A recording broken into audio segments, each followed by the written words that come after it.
Bonjour Yannick, Bonjour David. ravi de te revoir pour prolonger ce cheminement qu'on a tous les deux depuis quelques interviews maintenant.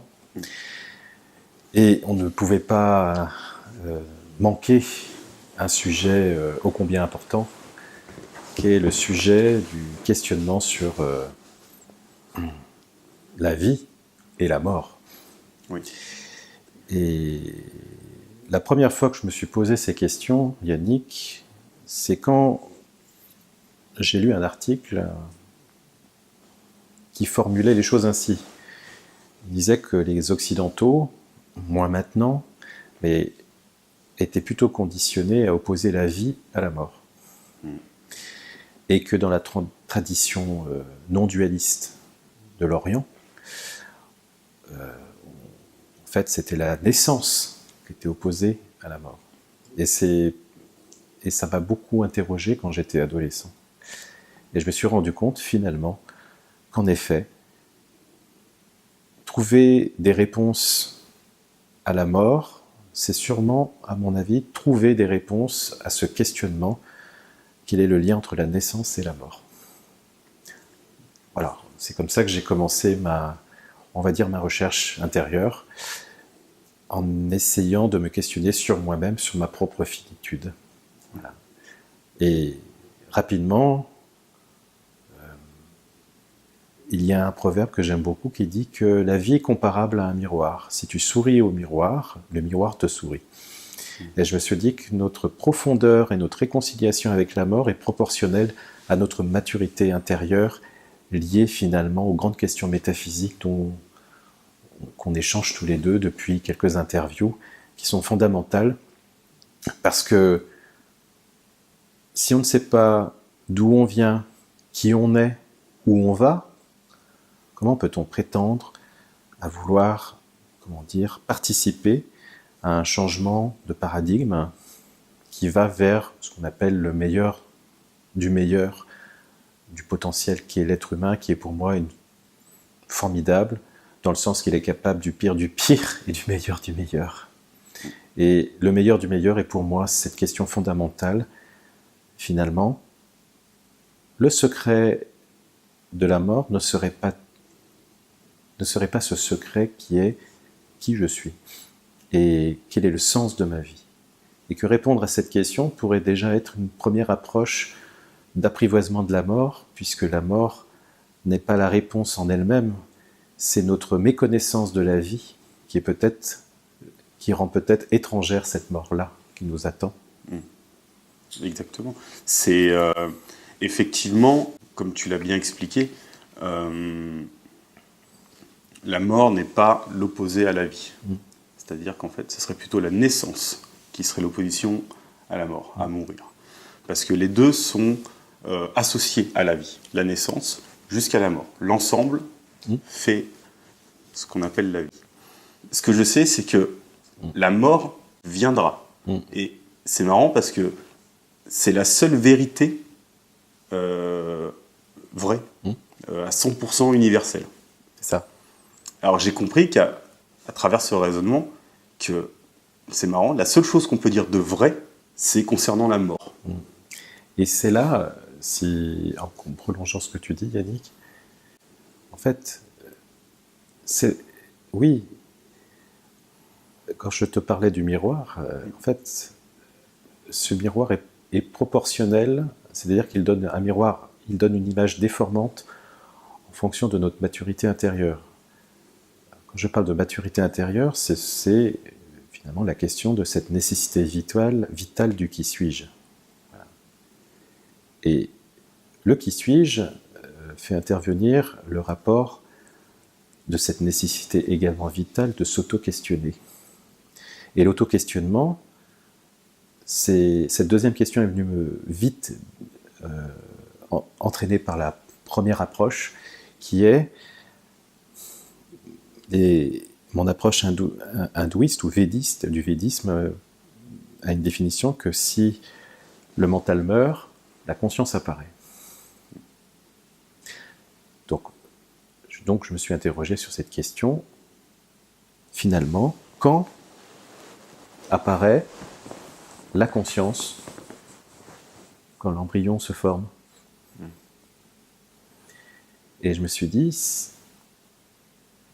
très vite, c'est une fausse question, puisque la conscience est le tout. Et je me suis dit, là, il y a quelque chose à comprendre par rapport à la mort.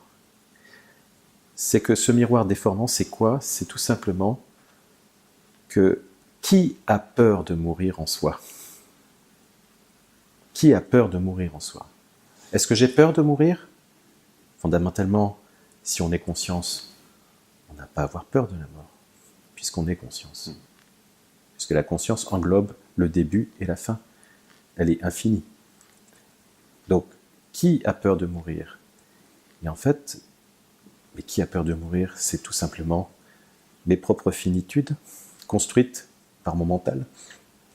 Qui a peur de mourir? C'est mon mental. Oui. Et pourquoi il a peur de mourir? Parce qu'il n'est pas équipé pour mourir. Il est équipé pour me donner l'illusion que je suis dans une vie éternelle, avec des besoins primaires. Et ça, c'est vraiment quelque chose d'impressionnant, parce que j'ai eu l'occasion d'approcher des personnes dans l'interrogation, dans l'angoisse. Et souvent, en fait, ce qui ressurgit à travers la mort, c'est en fait le sentiment du non-achèvement qu'a vécu la personne dans sa vie. C'est-à-dire de ne pas avoir reçu ce qu'elle avait à recevoir, de ne pas avoir donné ce qu'elle avait à donner, de n'avoir pas fait ce qu'elle avait à faire. Un regret, culpabilité. Voilà. Et ça, je me suis dit, voilà donc les clés, peut-être, de notre projection sur une mort qui n'est pas si effrayante que ça. Avoir peur de la mort, ce serait un peu comme avoir peur de voir la fin du film au cinéma. Or, une vie complète, elle est essentiellement remplie du début jusqu'à la fin. Donc, avoir peur de la mort, c'est une peur de vérité aussi. Avoir une peur de la vérité. Et il peut y avoir un sentiment de regret, de culpabilité, de ne pas avoir fait. Moi, j'attribue ça aussi encore à de l'ego. La culpabilité ou le regret de ne pas avoir fait « Oh, mais si j'avais su, je serais parti sur une île ou j'aurais fait 3 enfants. » C'est ça. Voilà. C'est un regret, c'est encore une fois de plus une forme de se donner des coups de fouet. Car une vie, peu importe la vie que l'on a vécue, elle est telle qu'elle est. Et quoi qu'il arrive qu'on en pense, on a fait un travail dans la matière d'évolution. Exact.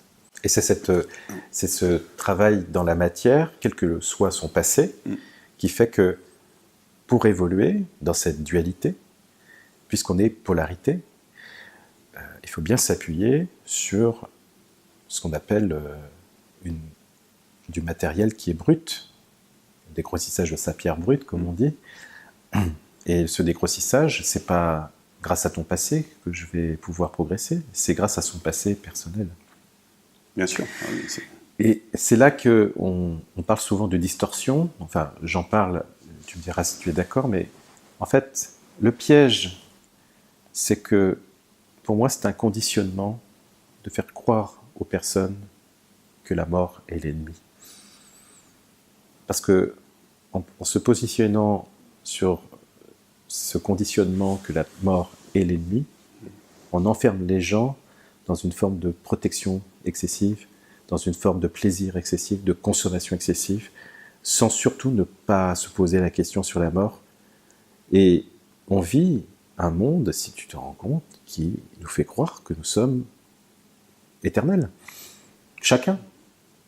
Et que combien de fois j'ai vu des personnes qui, à 60 ans, continuaient à y aller dans leur vie, etc., sans s'interroger que peut-être dans 20 ou 30 ans,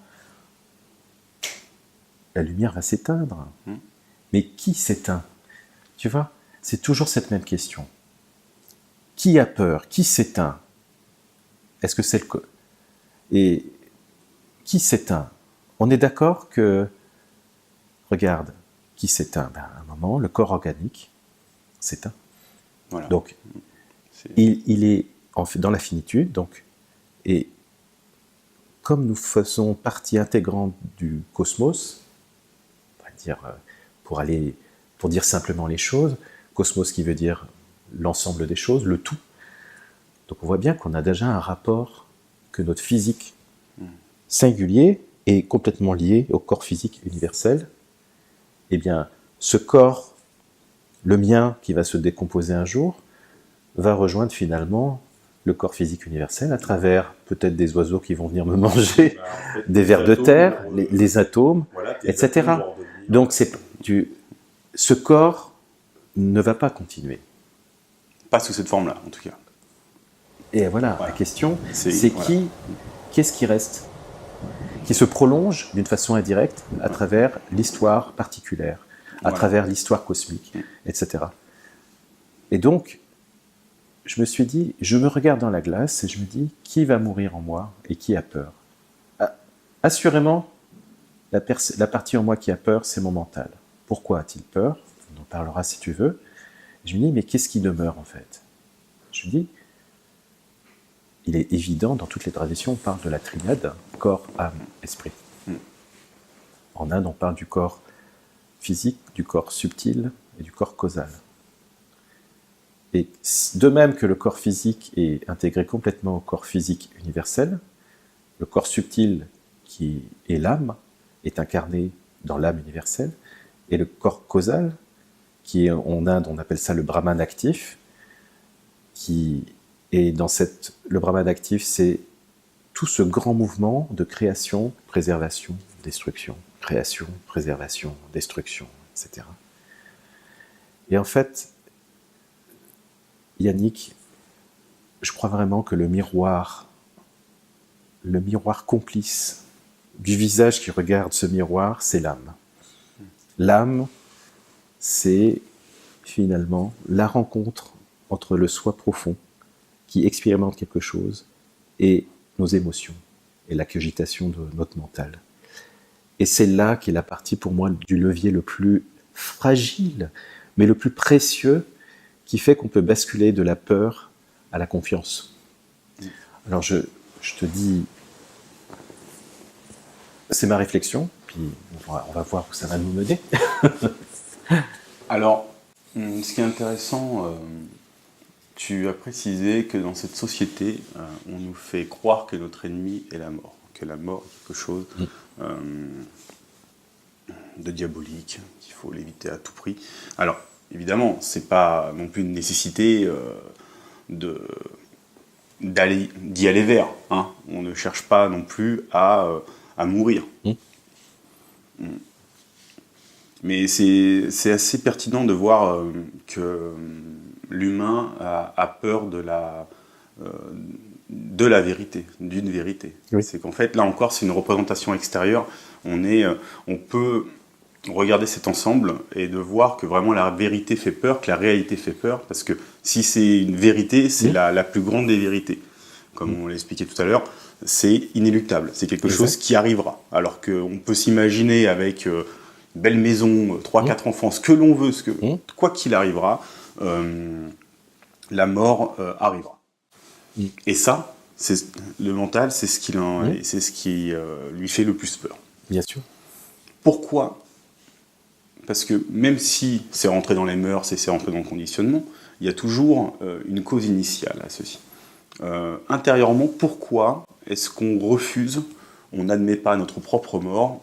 Qu'est-ce qui fait quand même qu'une relation de douleur s'installe en nous lorsqu'il y a une perte d'un proche,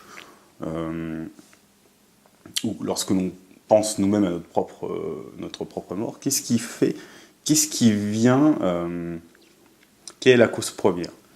Regarde, nous vivons, comme tu disais, nous sommes dans un organisme. C'est-à-dire qu'en fait, chaque être humain est le restant de l'humanité. En nous, chaque cellule est le restant de notre corps. D'accord ? C'est-à-dire qu'en fait, nous sommes, l'ensemble des humains, nous sommes chacun des petites cellules qui fait un organisme complet. Dans la matière, les atomes ou les cellules ont besoin d'autres cellules ou d'autres atomes pour pouvoir exister. Et c'est un des rôles que l'on a au quotidien, que l'on fasse consciemment ou inconsciemment. Notre interaction dans la matière va influencer, va mettre une empreinte chez une autre personne. lorsqu'on perd une personne proche, il y a une partie d'elle qui est en nous, une empreinte mémorielle qui est installée en nous. On peut l'appeler l'âme. C'est ce qu'on, nous en Occident, comment on dit ça en Inde, c'est le corps subtil. Le corps subtil. Ouais. Ça veut dire corps subtil qui est un peu plus subtil que le corps grossier. Et le corps subtil reste quand même de la matière. C'est ça qui est intéressant. Oui. Et ça veut dire que tout ce qui est matière, à quel niveau est le niveau de ma pensée et le niveau de grossièreté, de subtilité de ma pensée correspond finalement à ce passage à travers cette nouvelle naissance, parce qu'on en parlera de cette nouvelle naissance qu'est la mort. Et juste, ce que tu dis est vraiment vrai, c'est que, enfin, vrai dans le sens de notre discussion à tous les deux, c'est que c'est vrai que j'ai vraiment le sentiment que tout est lié. Et comme une toile d'araignée, en fait, la moindre vibration interfère dans toute la toile. Et je pense que chaque cellule fait partie du tout qui est ce corps, comme ce corps fait partie de ce corps physique universel. Et donc, il est facile d'imaginer que le corps subtil qui est l'âme, qui correspond finalement à des interconnexions de mémoires cumulées, d'émotions refoulées, et qui crée ce qu'on appelle une forme d'identité provisoire de base, dont 80% de personnes traversent leur vie avec cette entité provisoire en pensant qu'elle est vraiment leur identité. En fait, c'est ce qui fait que la peur de la mort, c'est souvent lié au fait que nous savons au fond de nous-mêmes qu'il nous manque un élément dans cette vie qui est un fabuleux voyage, de se dire, et la vie ne serait-ce pas apprivoiser la mort, ne serait-ce pas de ressentir qu'il faut apprendre à mourir. Et je rejoins ce que tu dis à travers la perte de quelqu'un. En fait, la perte de quelqu'un nous fait l'effet miroir que la vie est une transition et que, de toute façon, rien n'est définitif. Et il y a cette notion aussi que ça nous renvoie finalement au degré d'attachement qu'on peut avoir pour une personne. Exactement. Et je vais revenir sur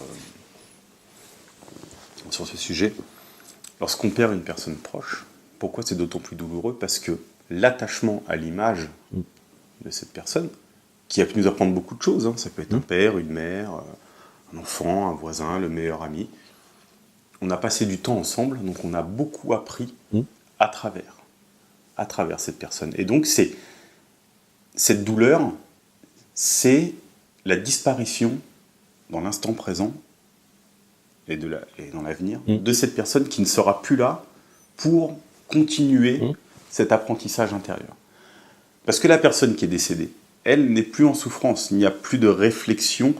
Pleurer, être en vraiment basse vibration sur du très long terme sur une personne qui est partie, on pleure pour qui finalement? On pleure pour la personne qui est partie, mais finalement qui n'est plus là, ou alors on pleure pour nous-mêmes, pour notre ego qui a un manque. Oui, on pleure pour soi. On pleure pour soi. On pleure pour soi, et donc en fait, au final, on alourdit cette mémoire, c'est-à-dire qu'on dégrade l'image de ce qui nous reste du passé de cette personne. Oui, c'est une belle... tu ouvres une fenêtre très jolie, je trouve, par rapport à ça. Et ça rejoint encore que de cette fenêtre de l'âme intérieure. Et cette fenêtre de l'âme, c'est finalement notre traversée aussi dans la dualité. Je pense que pour apprendre à mourir, il faut avoir une perte de mémoire. Pourquoi donc cette peur est projetée en nous-mêmes? Car à notre tour, mentalement, la peur de ne plus acter dans notre entourage, c'est encore notre ego. C'est qu'on a peur de ne plus coexister dans ce monde-là. Parce que avant de mourir, il faut naître. Et avant d'arriver sur Terre, on n'était pas là. Et même si on n'était pas là, cette dimension dans laquelle on vit continuerait sans nous. Et notre passage est en toute évidence, pour participer à cet enchaînement. Comme un maillon de chaîne, on va participer à l'agrandissement, à l'évolution de la société. C'est pour ça qu'on a eu des parents, des arrière-grands-parents, et pour certains, on va avoir des enfants, des petits-enfants.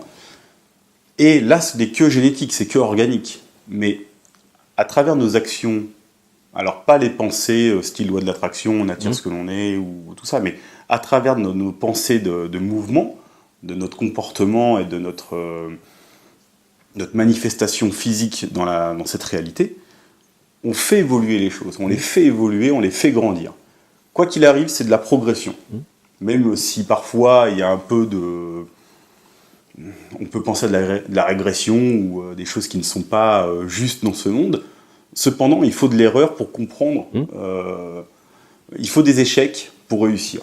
Et donc, même si des choses se passent pas comme il faut, évidemment, des choses très mal, cependant, ça permettra aux générations futures de ne pas répéter l'erreur.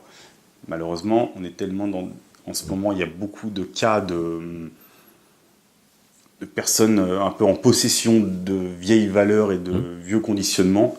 C'est pour ça qu'on a du mal à s'en sortir. Et on répète, on en a parlé de cette boucle, et elle s'use. Elle s'use, elle s'use, elle s'use. Il y a cette notion d'amnésie aussi. C'est-à-dire qu'on vit pour ne pas répéter les erreurs du passé. Et quand tu vois la définition du mental, le mental a une première mission qui est de nous empêcher de vivre l'instant présent. Son but, c'est qu'on puisse vivre dans le passé pour se projeter dans l'avenir et déformer l'avenir et déformer la mort. Ce rôle de la matière. Et je pense vraiment à un niveau d'échelle après la mort. C'est-à-dire qu'on n'est pas tous égaux par rapport à notre maturité intérieure face à la mort, par rapport à notre maturité. Je te donne 2 exemples. Est-ce que tu penses que quelqu'un qui conduit, qui vient de gifler sa femme, qui est hors de lui, qui est dans sa voiture, qui va se prendre un platane, qui va mourir là dans 5 minutes, et une autre personne qui meurt accompagnée des siens qu'il a aimés, est-ce que tu penses que le parcours après va être le même? Dans le fond ou la forme? Tu choisis ce que tu veux. Dans le fond, oui. Il sera le même. Il sera le même. Dans la forme, non. Car je pense pas qu'on en... Je discute peu d'après la mort. C'est-à-dire, je m'occupe de l'instant présent, maintenant, de notre vie. Je pense que l'on garde le passé en mémoire qui se cumule à travers notre corps physique. Donc, le cerveau, le mental, les réflexes psychologiques, tout ce qu'il en suit. Mais effectivement, une personne qui va être plutôt violente à la fin de ses jours ou qui va causer des actes tels que ce que tu viens de dire, des personnes vont hériter de ça, vont hériter de son ego, de son mental. Et pour moi, c'est un peu ce que j'appelle le monde de l'au-delà, c'est-à-dire le monde aussi de l'âme, des âmes. J'emploie ce terme-là pour être bien compris, pour que ça soit un peu plus universel. Car moi, le mot âme, c'est encore du conditionnement. J'appelle plus ça de la mémoire emmagasinée. Mais j'utilise le mot pour être un peu plus universel. Et pour te rejoindre, on est un peu sur le même diapason, puisque l'âme, pour moi, qu'on appelle corps subtil, en fait, le corps subtil, c'est la rencontre. C'est en fait une forme de corps animé par l'émotion, qui est donc l'accumulation des mémoires, l'émotion. L'émotion, on entend bien l'expression M, qui est l'émotion est là pour s'exprimer. Si elle ne s'exprime pas, elle reste cumulée. Et liée à la cogitation, que j'appelle cogitation. Donc là, vraiment, il y a une des clés. Pour moi, c'est la clé. Alors, en même temps, je parle de clé, mais en fait, il n'y a pas de clé. La conscience est là. Donc, il faut chercher la distorsion et l'erreur. L'erreur, c'est pour moi l'identification à ces mémoires, c'est l'identification à ces conditionnements, l'identification au système très récent de ce qu'on traverse actuellement, mais qui afflige à l'âme justement une forme d'infantilisme en CDI, en contrat à durée indéterminée, qui fait que ça n'a pas de répercussion non seulement sur cette vie, mais sur le voyage de cette particule d'âme pour la suite. L'âme ne vit pas. C'est notre corps qui met en vie notre âme. L'âme, c'est de la mémoire passée, c'est mort. Ce qui est mort est passé. Tu vois ce que je veux dire? Oui. Le passé est égal à mort. Instant présent égale vie. Et c'est là encore une dualité.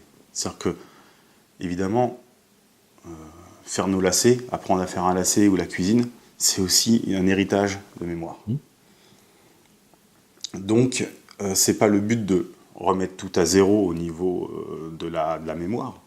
Mais cependant, l'âme, elle est morte et elle ne fait pas le tri d'elle-même. En fait, c'est un dépôt intérieur, mais dans un monde subtil, invisible. C'est pour ça que je le mets au même titre que de l'au-delà. Le monde des morts, l'au-delà, l'âme fait partie de cette dimension-là. Donc tout ce qui va être dépôt mémoriel. Mais ne fait pas le tri. Il n'y a pas une polarité dans l'âme. C'est-à-dire que c'est un amas de passé, de mémoire. Mais dans un dépôt, on peut très bien avoir de belles choses comme de choses qu'on ne se sert plus. Dépôt ne veut pas dire poubelle. Dépôt veut dire un stockage des choses. Et ensuite, c'est notre corps matérialiste, physique, dans cette dimension dans laquelle nous interagissons, qui, elle, va mettre en lumière ce qui est dans cet arrière-plan subtil. Et je pense qu'on pourrait faire une toute petite parenthèse sur ce travail un peu, cette symbolique un peu de l'alchimie, de transformer le plomb en or. Oui. Eh bien, on pourrait dire que le voyage de la vie, c'est de quitter de plus en plus le grossier pour aller de plus en plus vers le subtil. Et puisque le mental nous empêche de vivre à l'instant présent, puisqu'il est la construction des mémoires, et que tout notre parcours, c'est de comprendre comment on est identifié à ce mental, mais en même temps, on doit passer par lui pour faire ce que j'appelle un travail de croissance intérieure, qui fait que plus on va comprendre comment on est prisonnier et identifié, et plus on va apprendre à être de plus en plus souple par rapport à ces conditionnements. Et ces conditionnements sont proportionnels à notre peur par rapport à la mort. Et donc, c'est très important de comprendre que, bon sang, si le mental nous empêche de vivre l'instant présent, il y a une clé à comprendre par rapport à l'apprentissage de la mort, qui est finalement, est-ce que l'instant présent ne serait pas le suprême apprentissage de mourir à chaque instant? C'est-à-dire de mourir à chaque instant par un renoncement, entre guillemets, de plus en plus net par rapport à son mental, à notre mental, finalement, qui lui veut surtout exister en nous faisant croire que cette illusion de vivre comme une forme de robot biologique est un fait établi. Donc, tu vois, est-ce que ce ne serait pas un apprentissage que l'instant présent est le formidable moyen, finalement, de mourir à son mental? C'est-à-dire, tu vois, tant qu'on est comme un... Je ne sais pas comment expliquer le terme, mais c'est comme si on se mettait une ornière devant les yeux et qu'on vit toute sa vie comme un cheval qui galope, etc. Et puis on voit la mort au bout, on se dit « Oh là là, bon sang, qu'est-ce que je peux faire ?» Ah, peut-être qu'il y a le transhumanisme aux États-Unis là qui va nous permettre d'être immortels, etc. J'exagère un peu, mais on peut en parler. Ce rêve mythique de l'être humain de dire « C'est la folie du mental de penser que en se mettant des prototypes, en mélangeant la génétique, l'informatique, les nanotechnologies, de croire qu'il va être immortel. Mais immortel par rapport à qui et par rapport à quoi? Par rapport à lui? Peut-être dans un monde complètement fantasmatique, qui est qui est encore une forme de matière fabriquée, tu vois, subtile. Mais là, dont on parle, c'est le fameux instant présent, c'est un moment, décrocher les oreillettes. Les œillères. Les œillères, Ouais. pardon. Décrocher les œillères et de se dire, à chaque instant, on a le choix, finalement, de fortifier la peur de la mort et de trouver des stratégies qui sont des stratégies, en fait, des fausses stratégies où on dépense une telle somme d'énergie, alors que la vie nous a offert un potentiel qui est de se dire qu'à l'instant présent, on peut faire intervenir une forme de conscience, et cette conscience, en fait, c'est l'unification de son physique, de ses émotions et de son intelligence. En fait, la conscience de l'instant présent, c'est sa capacité à se désidentifier de ces programmes qui sont dans le corps, parce que le corps est aussi un programme lié à nos tensions, nos crispations, lié à nos émotions. Il y a un programme lié... génétique, l'ADN. Voilà. Et tu parlais de naissance tout à l'heure. Eh bien, on pourrait presque dire que si on est encore collé à sa naissance physique, avec tout ce que ça interprète, ça veut dire qu'on est encore collé à une mort physique, je dirais grossière. Mais si on comprend que notre vraie naissance nous appartient finalement, la vraie naissance, qui est l'accouchement de notre être,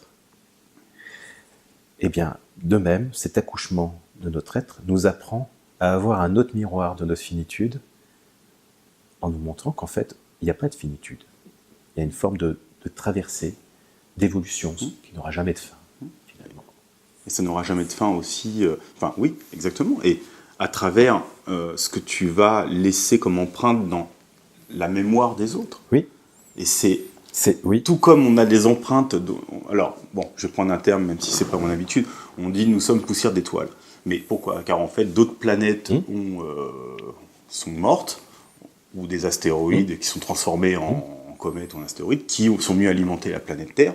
Et toi, tu es aussi une alimentation de tout ça. Bien Parce sûr. qu'ensuite, les minéraux sont apparus, les végétaux, les animaux, et tout ça, nous sommes au même point. Alors, point de départ, à prendre avec des pincettes, parce que est-ce que l'univers a eu un point de départ ou pas, ça, on peut dire.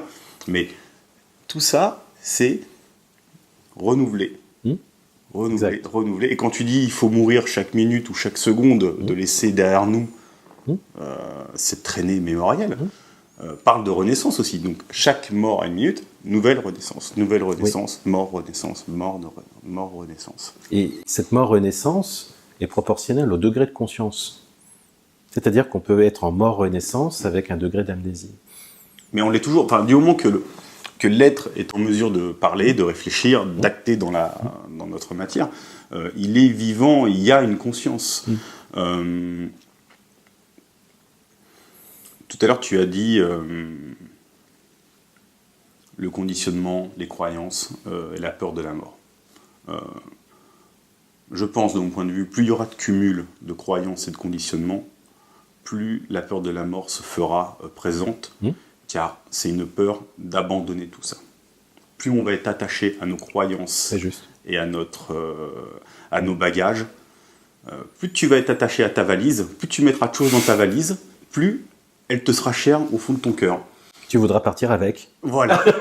Et donc, en fait, cette valise, si on te la vole ou tu la perds, ce sera un désastre. Donc, la plus grande des peurs, c'est de perdre cette valise, ce bagage de connaissances. Et oui, c'est l'effet miroir d'une autre illusion, ça, Yannick, qui est le vide ontologique du départ. C'est-à-dire que l'illusion première, c'est l'enfant qui pense qu'il vient du vide. Parce que nous naissons, c'est un fait établi que nous naissons, même s'il y a des mémoires cumulées, mais nous naissons avec un sentiment d'amnésie. C'est-à-dire que on a une forme, pour moi, vraiment une forme de programme qui nous empêche de penser qu'on ait conscience quand on est enfant, même si on a ce souvenir, mais on a un programme qui nous dit « tu viens du vide, tu dépends complètement de l'extérieur, tu vas quitter si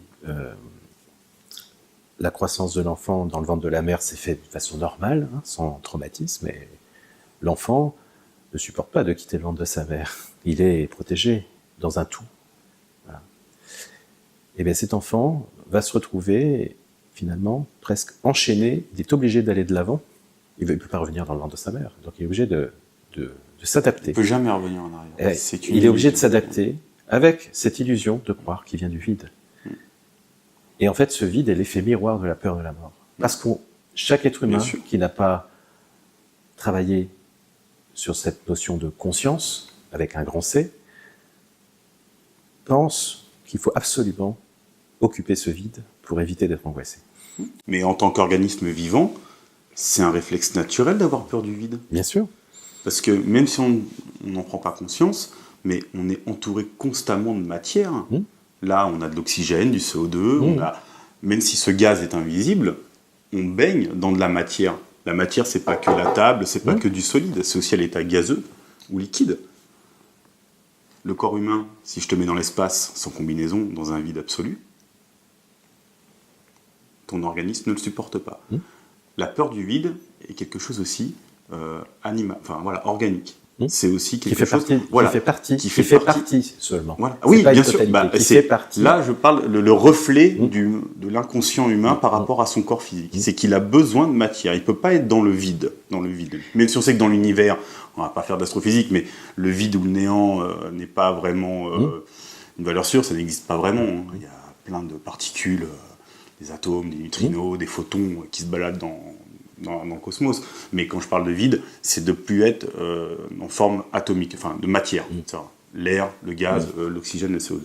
Donc le corps a besoin de matière pour survivre dans la matière. C'est aussi cette peur aussi du vide. Parce que tu as besoin de survivre, ta façon, ton mental a besoin de penser, de matière pour se sentir en conscience. Quand quelqu'un tombe dans les pommes ou dans le coma, c'est quoi la conscience qu'on dit ? Est-ce qu'il est conscient ? La victime, est-ce qu'elle est consciente ? Être conscient, c'est de pouvoir répondre aux questions. C'est de pouvoir, par lui-même, de savoir qu'il est en vie. Voilà. Est-ce que le monsieur est conscient ? Est-ce qu'il a répondu à la question ? Vous savez où vous êtes ? Est-ce que votre prénom, tout ça et tout ? C'est comme ça qu'on reconnaît quelqu'un de conscient. La conscience, c'est de savoir par soi-même que nous sommes en vie. Et nous sommes dans un processus, de toute façon, où on est mangé et on mange et on est mangé, continuellement. Et donc, l'être humain peut rester enfermé dans ce niveau primaire, en fait, qui est la sauvegarde, sa préservation. Manger, dormir, s'accoupler, avoir peur. Peur d'être mangé, peur de ne pas pouvoir se fortifier, se reposer. C'est-à-dire que c'est un aspect de l'être humain qu'utilise le système, justement, pour l'empêcher de lui montrer que ça, c'est une base, mais l'être humain est programmé pour autre chose, qui est, finalement,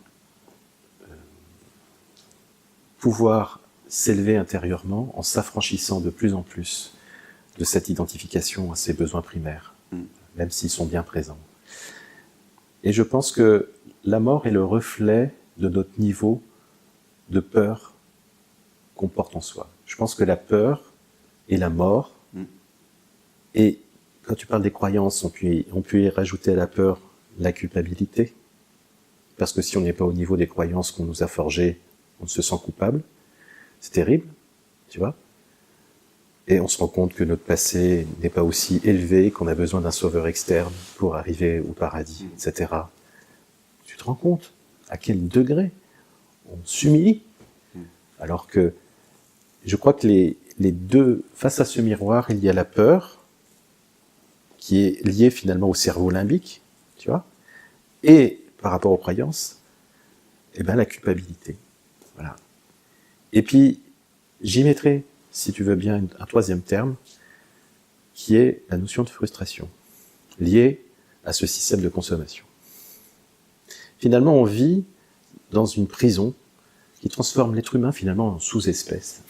Comme ça que je vois. Cette sous-espèce je dirais pas sous-espèce, mais qui le... Excuse-moi. Oui. Je dirais pas sous-espèce, mais je dirais qu'il le rend à son état initial d'animal. Exact. Je préfère ce terme-là. Avec cette triangulaire-là, peur, culpabilité, frustration. Voilà. Parce que là, on est dans l'animal. Là, en fait, parce que c'est là tout à l'heure où je voulais revenir dessus, c'est que Là, ce sont les fondamentaux organiques de l'être. C'est-à-dire manger, respirer. La sauvegarde de son espèce. Voilà, exactement. C'est l'origine. Après, derrière, la peur, la joie, tout ce qui va être émotif, c'est aussi une fonction animale. Un animal a ses peurs. Il est content aussi, l'animal. Il fait la fête, il est content quand il mange et tout ça. C'est aussi de l'organisme, l'émotion. Ça vient de... C'est une réaction chimique du corps, l'émotionnel. Et c'est les mémoires cumulées qui vont traduire ce qui se passe dans la tête, dans le corps. Donc, en fait, voilà, c'est pas se rendre à une sous-espèce, parce qu'en fait, l'animal ne réagit pas sur ses propres actions, il n'a pas le moyen de se remettre en cause.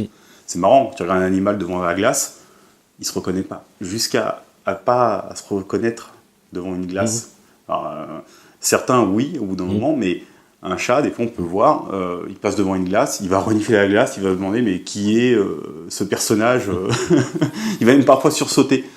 Et c'est une différence entre l'animal et l'homme, c'est que l'animal ne reconnaît pas qui il est, il n'a pas la notion de réfléchir sur son acte. Et tu vois, Yannick, cette discussion nous permet finalement maintenant de passer à ce palier qui fait la différence entre cette partie animale qu'on porte, sur laquelle on peut être attaché, identifié, et cette partie qu'on pourrait appeler plus subtile, que je sens moi qui est EST, qui n'a ni début, ni fin, qui nous permet de transformer ce que j'appelle le sujet en objet. C'est-à-dire qui nous permet de nous décrocher de ces identifications et pour retrouver une forme de souveraineté. Alors, souveraineté, c'est un terme que je mets à petite dose, mais voilà. Est-ce qu'on peut aller plus loin là, Yannick, qui est... Voilà. Est-ce que la mort ne serait pas le reflet de ce passage délicat entre cette partie, je dirais, primaire et animale, et autre chose, sur laquelle la mort doit nous... Le miroir de la mort est une forme d'enseignement qui est de nous apprendre à vivre ce fameux instant présent, dont on parle beaucoup. Et du moment qu'on sait que si le mental nous empêche de vivre l'instant présent, comment peut-on vivre l'instant présent? Puisque c'est la clé qui va nous permettre de traverser d'une façon plus apaisée, peut-être, ce début qui est la mort.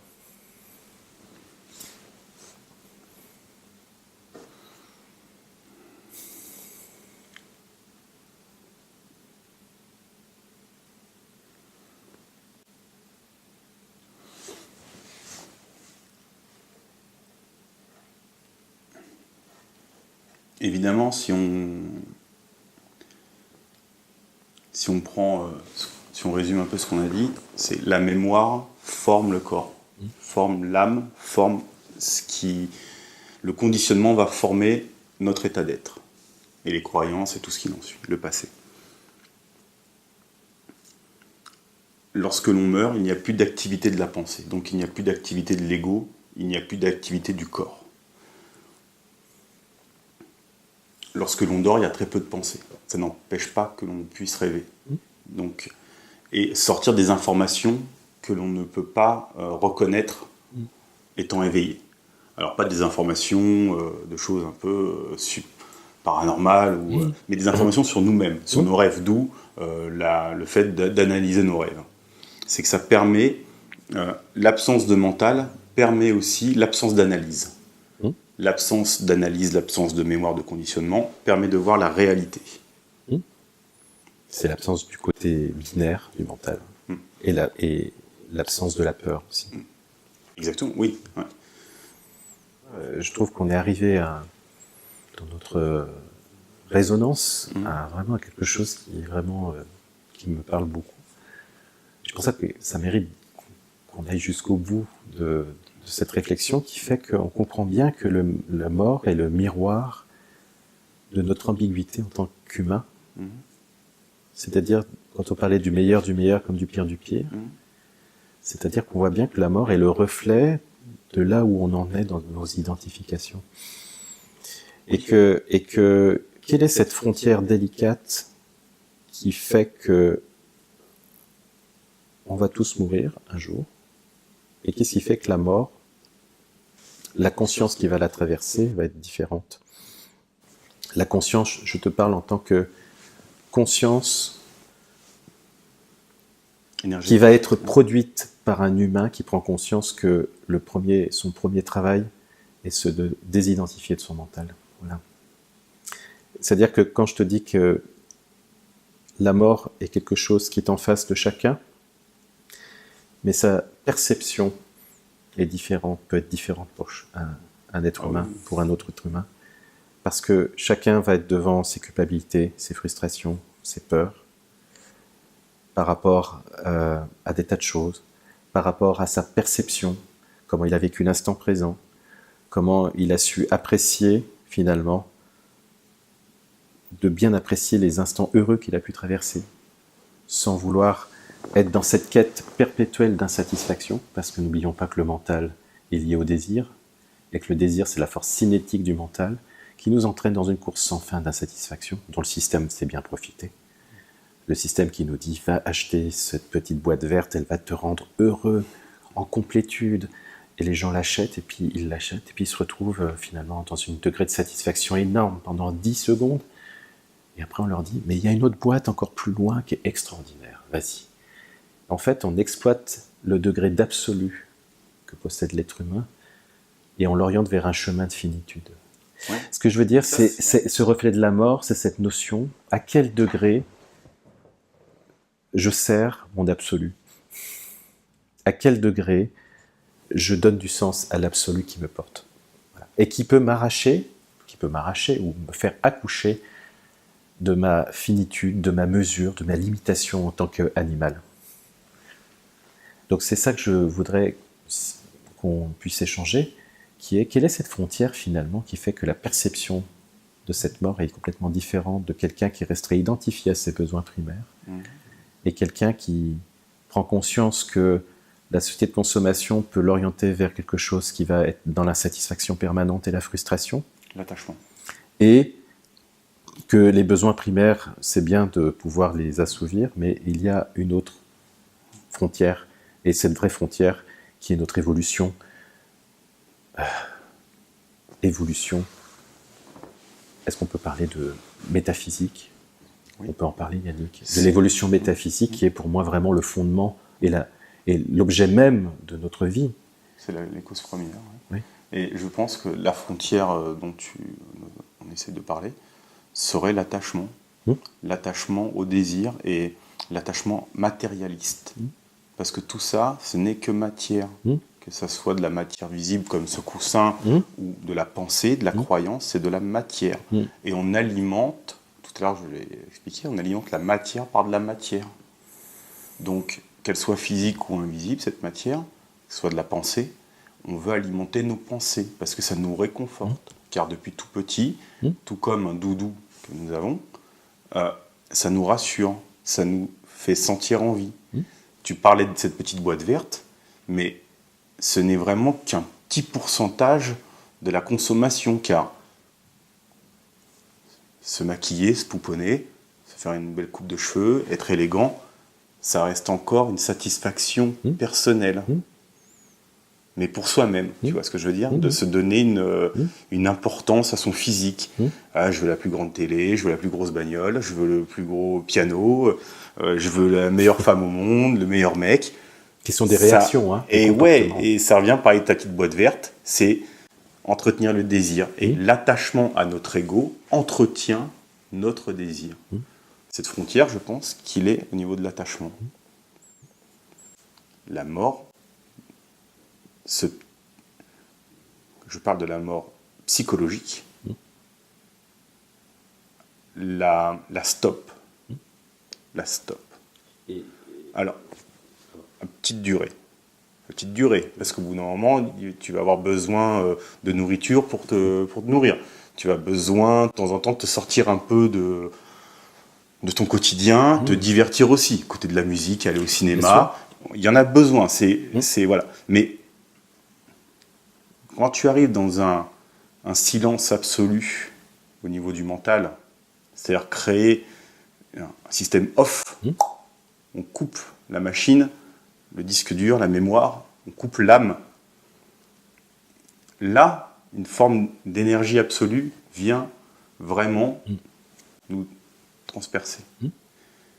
Et à travers là, beaucoup de choses viennent. Ça renouvelle la fraîcheur de l'organisme et de notre perception de la réalité. Et ça va faire du ménage dans l'âme, dans les mémoires. Hein. Il y a des petits atomes mal conditionnés. On va les nettoyer. Et ça va nous permettre de voir plus juste les choses, sans mettre de symbolisme, d'image, d'étiquette. Hein. Ma femme, la meilleure, la plus belle.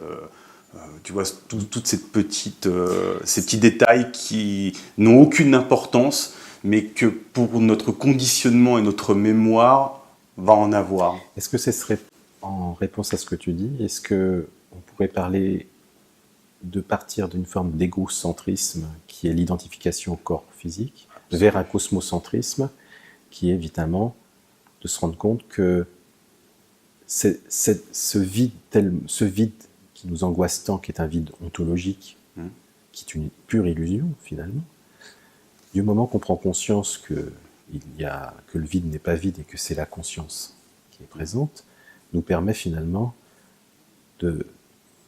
d'acquérir de plus en plus une forme de cosmocentrisme, c'est-à-dire une forme de connexion avec le tout, qui fait que ce tout intègre même la mort. C'est-à-dire que la mort ne devient plus un poids qui est là, comme souvent les images qu'on a de la mort, et la grande faucheuse. Alors que finalement, la mort n'est que finalement presque un épiphénomène dans ce grand mouvement de création, préservation, destruction, qui est un grand mouvement, qui fait que où est-ce qu'on est dans ce grand mouvement? Est-ce qu'on est complètement emporté, identifié par ce mouvement? Ce qui veut dire que où on est en tant qu'humain là-dedans? Ou est-ce que d'un seul coup, on prend conscience, mais c'est incroyable. Dans ce grand mouvement, je suis un peu comme un surfeur, tu vois, qui a une conscience, qui peut d'un seul coup se rendre compte, qui peut se rendre compte qu'il est conscient, qu'il n'est pas qu'identifié à tout ça.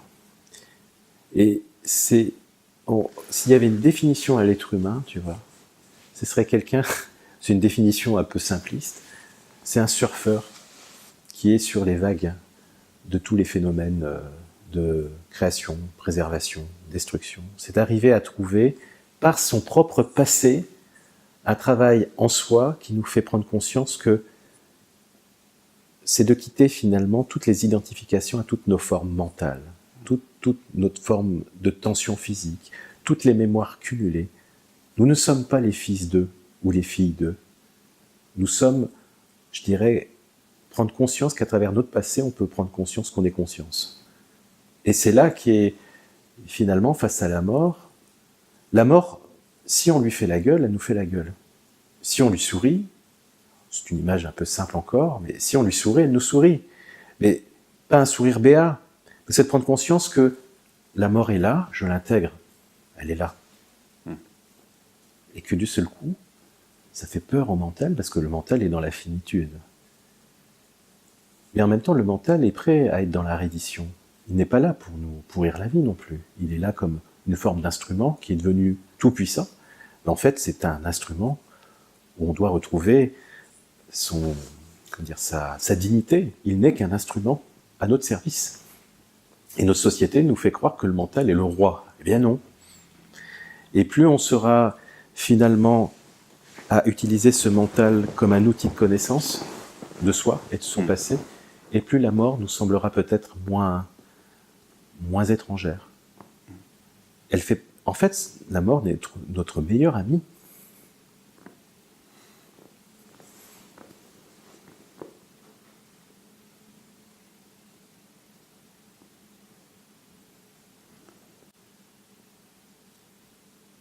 En fait, je ne dirais pas que la mort est notre meilleur ami, car c'est ce qui va nous stopper dans notre vie, on est d'accord. C'est ce qui va stopper, c'est ce qui va nous stopper. Par contre, comprends ce qui est plus fort que toi, tu deviens plus fort que lui. Donc là où tout le monde se réfugie derrière des peurs de la mort, si tu la mets à terre, si finalement tu as compris que c'était une vérité absolue, que tu vas mourir, que ça fait partie de ta vie, mais que tu vas dans cette direction-là et que tu l'observes, que tu regardes bien tes peurs, la peur de la société, l'ensemble des choses, sans avoir de préjugés, d'accord ? Sans ouvrir un livre, avoir un mode d'emploi, donc qu'est-ce qu'a dit un tel sur la mort et tout ça, ah oui, mais de voir par soi-même, de comprendre au fond de nous, comme tu dis, peut-être que toutes les explications sont dans notre passé. Donc dans ces cas-là, si le passé c'est un livre, il faudrait un jour l'ouvrir et le lire de A à Z, et non pas d'avoir peur, je vais sauter une page sur deux, ou je vais lire les chapitres qui me conviennent. C'est de voir la totalité dans ce livre de la vie passée, pour avoir une meilleure compréhension de l'instant présent, de la vie présente. Et je ne dirais pas que la mort est notre allié, mais en tout cas,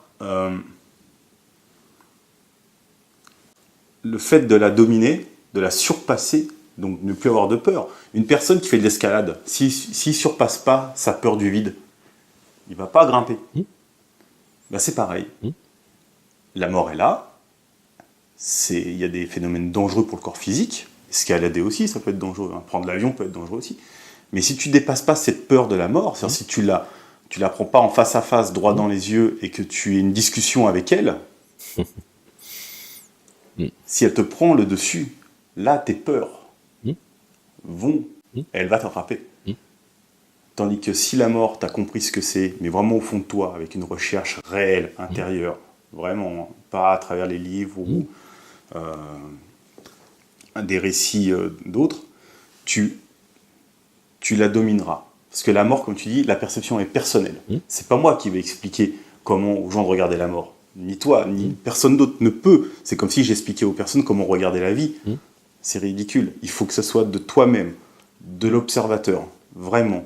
Et sans mettre de ton âme, sans mettre de déformation du passé. Et une fois que la mort est comprise, tu l'as dominée. Elle ne peut plus te rattraper.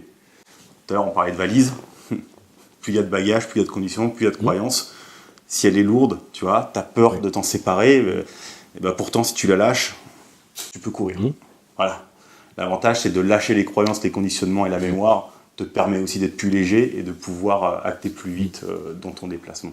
Il faut vraiment ne pas oublier les choses du passé, mais ne pas y être enchaîné non plus. Et j'ai eu un petit flash comme ça.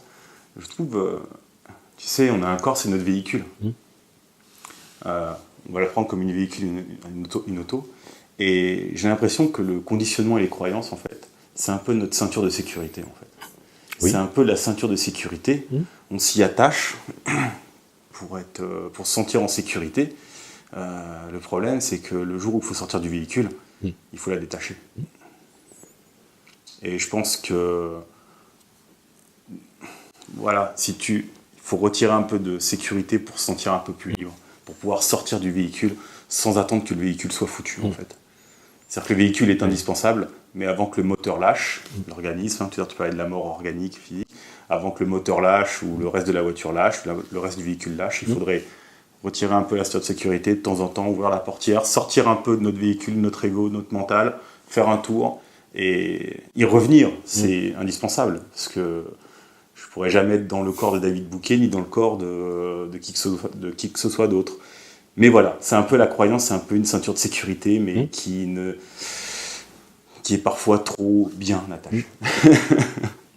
Donc on pourrait dire, Yannick, que finalement, l'apprivoisement de la mort serait notre capacité à pouvoir de plus en plus vivre l'instant présent. Exactement, parce que le passé, c'est la mort.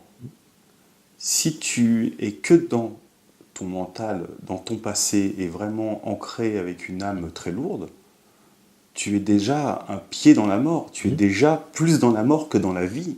Car la vie, c'est cette énergie qui va te permettre de renouveler et de la transformer de la réincarner sur l'instant présent. Je ne parle pas de réincarnation de vie passée, vie antérieure, spirituelle, où on parle, il y a 500 ans, j'étais Jeanne d'Arc, ou je fus un roi. Non, non. La vie antérieure, c'était ta vie d'il y a 2-3 mois, il y a 10 ans. Et cette énergie de vie, de créativité, la créativité, elle est maintenant, elle n'est pas dans la mort, elle n'est pas dans les vies antérieures. Elle est maintenant, la créativité, c'est l'énergie de l'instant présent qui te permet d'épurer ces mémoires passées. Et en épurant ces mémoires passées, en faisant le tri, en les filtrant et en faisant une transcendance de ses propres mémoires, on transcende la mémoire du passé, du restant de l'humanité. C'est ça. Car évidemment, rien n'est de toi, rien n'est de nous. C'est-à-dire notre envie d'avoir, être habillé en noir ou en gris, ce sont des héritages mémoriels, en fait, d'autres choses. Et tout est comme ça, même notre langage, notre français, on parle français, mais c'est pas nous, on n'a pas inventé le français, on n'a pas inventé le langage. Par contre, on a cette faculté de se l'approprier et d'être un créateur de vocabulaire. Tu vois ce que je veux dire ? Et les langues, tout se transforme comme ça à travers le temps. Mais si tu es là à avoir peur de la mort, donc c'est que tu as peur. Avoir peur de la mort, c'est avoir peur du passé. Avoir peur du passé, c'est-à-dire ne pas s'autoriser à y toucher. Lorsqu'on a peur de quelque chose, on n'y touche pas. Je dirais que je nuancerais la peur de la mort, c'est subir son passé. Ça veut dire qu'on n'a pas fait ce travail de désidentification par rapport aux mémoires cumulées. Et j'aurais presque envie de dire à travers tout ce qu'on a pu se dire aujourd'hui que, en fait, je suis tout à fait d'accord, je ne sais pas si on peut le dire comme ça, mais par rapport au fait que dans cette vie, tout est réuni pour qu'on puisse comprendre. Et vraiment, qu'on puisse comprendre, on a des outils suffisants pour bien comprendre, à apprécier l'instant présent. Il n'y a pas à faire un travail pour essayer de trouver ce qui a été dans le passé, mais c'est apprendre, se faire confiance que dans l'instant présent, nous avons toutes les capacités et le potentiel pour vivre exactement en pleine, je dirais, dans un plus haut degré de niveau de conscience, cet instant présent. Et c'est vraiment en vivant dans cet instant présent, et comme tu dis, de ce travail intérieur au niveau de ses émotions, au niveau de sa façon d'orienter ses pensées, au niveau de ses crispations, au niveau de son corps, qui nous empêche finalement de pouvoir saisir un instant, comme on peut saisir un papillon. Eh bien, c'est vraiment dans cet instant-là, de plus en plus conscient, que la mort va faire partie complètement intégrante de cet instant présent. Puisque la mort est aussi un instant présent perpétuel, puisque à chaque instant, il y a une mort. Le point central, c'est en fait la réunification des polarités, de la dualité. Et c'est une forme de mort aussi. Et on dit souvent, finalement, l'apaisement, c'est retrouver en soi la neutralité, c'est-à-dire le plus et le moins. Le désir, c'est de rencontrer, c'est la volonté de rencontrer à l'extérieur sa moitié. Et une fois qu'on l'a rencontrée, c'est de faire l'expérience que l'instant présent, c'est cette rencontre, cet apaisement de la naissance et de la mort, finalement, qui sont dans un effet miroir. Et l'instant présent, les deux se conjuguent.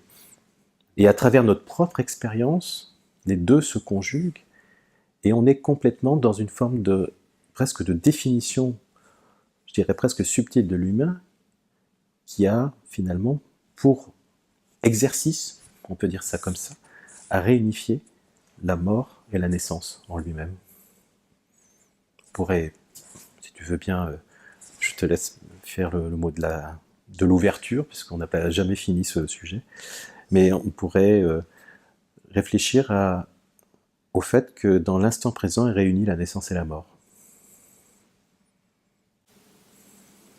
Quand tu respires, tu as deux mouvements. L'inspiration, l'expiration. Il y a un cycle. Il ne s'arrête jamais. Sauf si tu fais de l'apnée, évidemment. Mais inspiration, expiration. Battement du cœur. Aussi. Et donc tu vois comme quoi un air passé, avec beaucoup d'oxygène. Mmh. L'instant présent te le fait transformer en CO2. Tu le transformes, tu le modifies. Si je fais un quart d'heure, c'est fini. Parce que je ne suis pas en mesure de transformer le passé. C'est-à-dire de transformer cet oxygène qui va me nourrir, qui va ressortir en CO2. Si je reste dans le passé, dans la mémoire, que dans l'inspiration, et s'il n'y a pas d'expiration, il y a une mort. Donc, comme tu dis, il y a automatiquement un rebond. C'est-à-dire qu'en fait, une vie, naissance, mort, naissance, mort, naissance, mort, naissance, mort, naissance, mort. Mais dans le sens subtil. Hein. Oui, subtil. Pas dans le sens de l'organisme. L'organisme, lui, il est autogéré. En fait, je respire, je ne contrôle pas les battements de mon cœur, je nie le cerveau droit, cerveau gauche, mes reins, je ne décide pas qui va fonctionner le mieux, le droit ou le gauche. En effet, c'est cette frontière subtile dont tu parles, dont on parlait tout à l'heure justement, qui est qu'est-ce qui fait que... Eh ben c'est ça en fait, c'est de comprendre d'une façon subtile, mais à la fois dans notre expérience en tant qu'individu, que de sentir combien à chaque instant nous avons les capacités de vivre naissance et mort.